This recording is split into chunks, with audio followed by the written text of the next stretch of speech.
Hello and welcome back. It's got Drredfrizzlevideos again, and in this series I'm going to be discussing with you the idea of GCSE diet and exercise. So first of all, what is different from GCSE to Key Stage 3? Basically, what we're trying to do now is trying to link these topics together.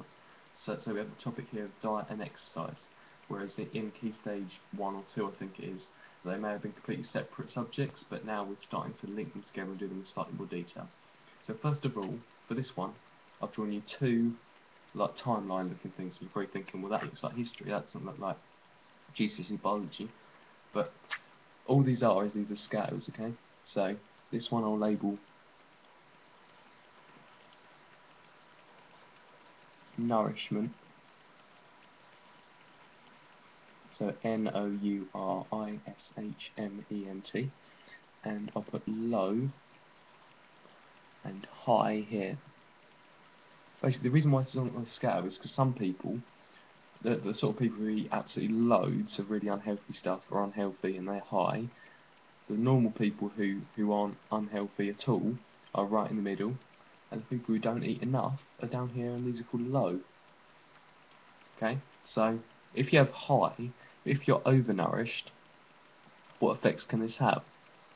Well, you can become obese, can suffer from diabetes type 2. There's two types, you don't know exactly what causes each one, but you need to know that obesity causes type 2. Yeah, that's pretty much that for now. Low, we're going to say things like, I'm going to mention this word deficiency here. So that can be deficiency of vitamin D, as we discussed before, leads to rickets. And again, if we have a deficiency of a particular nutrient like, I don't know, protein, because protein's used for growth and repair, if we have like an injury or something, we can't actually repair it. You also need to know where you get these food groups from. So proteins, you should remember from our last videos, is from fish, eggs and meat.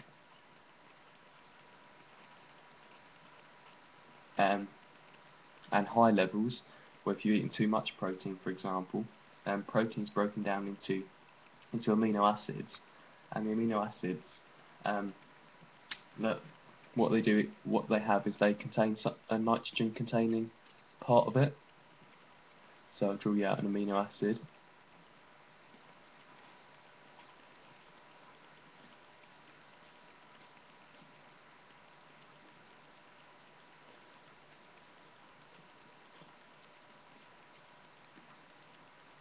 Now the reason why I've drawn it like this, you probably think this is really complicated, but it's not, because the N just means nitrogen on the periodic table. I don't know if you've been introduced to this thing. You should have been introduced to periodic table chemistry. So N is nitrogen, hydrogen's on the end. So this bit on the end is known as the amine group. You don't actually need to know that this level, but there's a reason why I'm telling you this, and it's because because it contains nitrogen. Nitrogen can be toxic in high levels to the body, so the body needs to remove it. And the organ that's used to help remove that is the liver.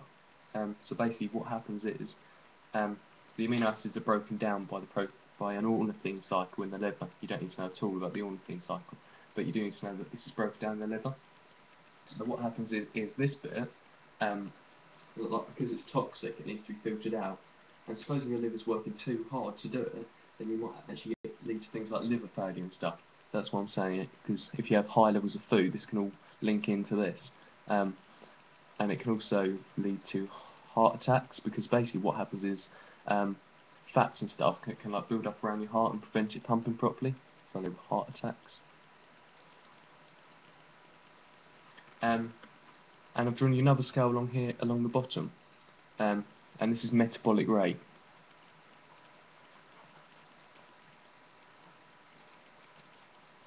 This is low metabolic rate, this is high. Basically, if you exercise a lot, so I'm going to put exercise, up here you can have a high metabolic rate, which means you basically, the metabolic process in your body is like how quickly you digest things. So supposing you've got a high metabolic rate, it means you digest things quickly. Supposing you've got a low, it means you digest things slowly. So high, exercise ratio of fat to muscle. It's important because if you have ratio of muscle to fat, because you want a high ratio of muscle to fat, which means that if you've got a lot of muscle, you don't want very much fat, and this is good because it enables you to have a high metabolic rate, which enables you to digest food more easily and quickly, which basically means that you're still healthy because you can take in a lot of nutrients, and yet they're not stored as fat as much because you're digesting everything so quickly, and using it up quickly for your reactions within your body, which is what metabolic rate actually is. So if you have a low metabolic rate, this can be related to factors such as age, gender, activity levels,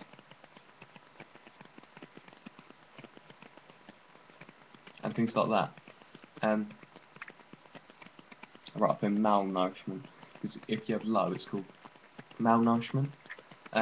Anyway, right, so down here, activity levels. So if you've got really sort of poor activity levels, then you're going to have a low metabolic rate, which means your chemical reactions within your body don't take place as quickly. So this is basically all you need to know for your diet and exercise for GCSE. You also need to know about carbohydrates, actually, carbohydrates and fats.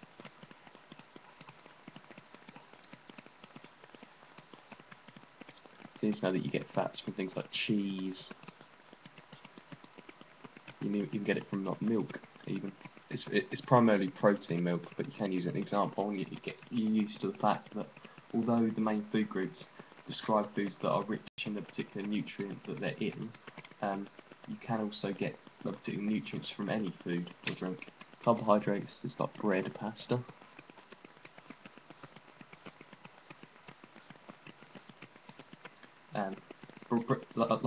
Like backing up my previous point, bread and pasta might contain some fat, but that doesn't mean they're in the food group of fats.